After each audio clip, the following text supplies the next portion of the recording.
March 3ನೇ ತಾರೀಕು evening ಸುಮಾರು 8 ಗಂಟೆಗೆ ಬಸವ ಕಲ್ಯಾಣ ಟೌನ್ಗೆ ಸೇರುವ ಯಾತ್ರಿ ನಿವಾಸ್ ಪಾರ್ಕಲ್ಲಿ ಇಬ್ಬರು ಹಿರಿಯರು ವಾಕಿಂಗ್ ಮಾಡ್ತಾ ಇರ್ತಾರೆ.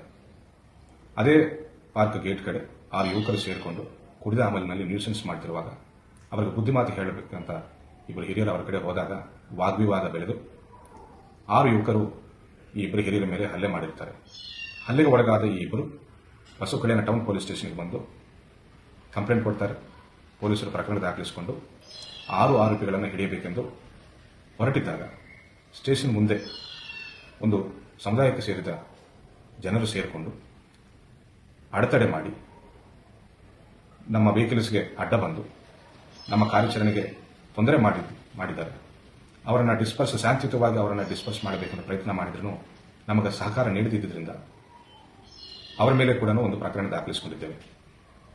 ಮೊದಲನೇ ಪ್ರಕರಣ ಹಲ್ಲೆ ಮಾಡಿದ್ದ ಆರೋಪಿಗಳನ್ನು ಅದೇ ದಿನ ನೈಟ್ 5 ಜನರನ್ನು ನಾವು ಹಿಡಿದು ನ್ಯಾಯಾಂಗ ಬಂಧನಕ್ಕೆ ಒಪ್ಪಿಸಿದ್ದೇವೆ.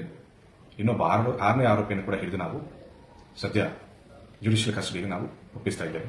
ಅದೇ ರೀತಿ 2ನೇ ಪ್ರಕರಣದಲ್ಲಿ ಭಾಗಿಯಾದವರನ್ನ ಸಿಸಿಟಿವಿ ಮುಖಾಂತರ ನಾವು ಪತ್ತೆ ಮಾಡಿ ಅವರ ಮೇಲೇನೂ ಕೂಡ ನಾವು ಕಾನೂನು ಕ್ರಮ ಜರುಗಿಸ್ತಾ ಇದ್ದೇವೆ.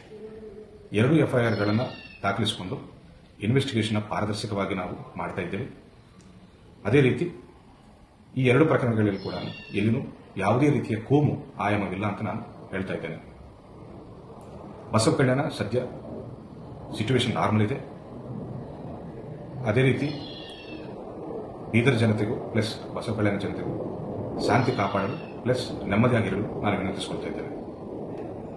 ಈ ಘಟನೆ ಬಗ್ಗೆ ಸಂಪೂರ್ಣ ಮಾಹಿತಿ ಇಲ್ಲದೆ ಕೆಲವು ಸೋಷಿಯಲ್ ಮೀಡಿಯಾ ಅಕೌಂಟ್ಸ್ ಕೆಲವು ಪೋಸ್ಟ್ಗಳನ್ನು ಕೆಲವು ವಿಡಿಯೋಗಳನ್ನು ಅಪ್ಲೋಡ್ ಮಾಡ್ತಾ ಇದ್ದಾರೆ ಅಂಡ್ ಶೇರ್ ಮಾಡ್ತಾ ಇದ್ದಾರೆ.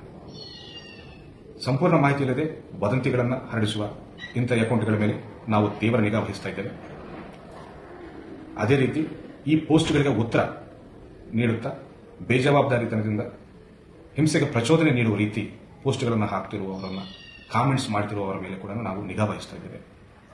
ಅಂಥವರು ಬೀದರ್ ಜನರಾಗಲಿ ಅಕ್ಕಪಕ್ಕದ ಜಿಲ್ಲೆಗಳವರಾಗಲಿ ಬೇರೆ ರಾಜ್ಯದವರಾಗಲಿ ಈ ರೀತಿ ಹಿಂಸೆಗೆ ಆಸ್ಪದ ನೀಡುವಂಥ ಪೋಸ್ಟ್ಗಳನ್ನು ಹಾಕುವವರು ಎಲ್ಲರ ಮೇಲೂ ನಾವು ಕಾನೂನು ಕ್ರಮ ಜರುಗಿಸ್ತೇವೆ, ಕಠಿಣ ಕ್ರಮ ಜರುಗಿಸ್ತೇವೆ. ಅವರು ಯಾವುದೇ ಜಿಲ್ಲೆಯವರಾಗಲಿ ಯಾವುದೇ ರಾಜ್ಯದವರಾಗಲಿ ಅವರನ್ನು ಇಲ್ಲಿವರೆಗೂ ಎಳೆತಂದು ಅವರ ಮೇಲೆ ಕಠಿಣ ಕಾನೂನು ಕ್ರಮ ಜರುಗಿಸ್ತೇವೆ ಅಂತ ಹೇಳಿ ಎಚ್ಚರಿಕೆ ನೀಡ್ತಾ ಇದ್ದೇವೆ.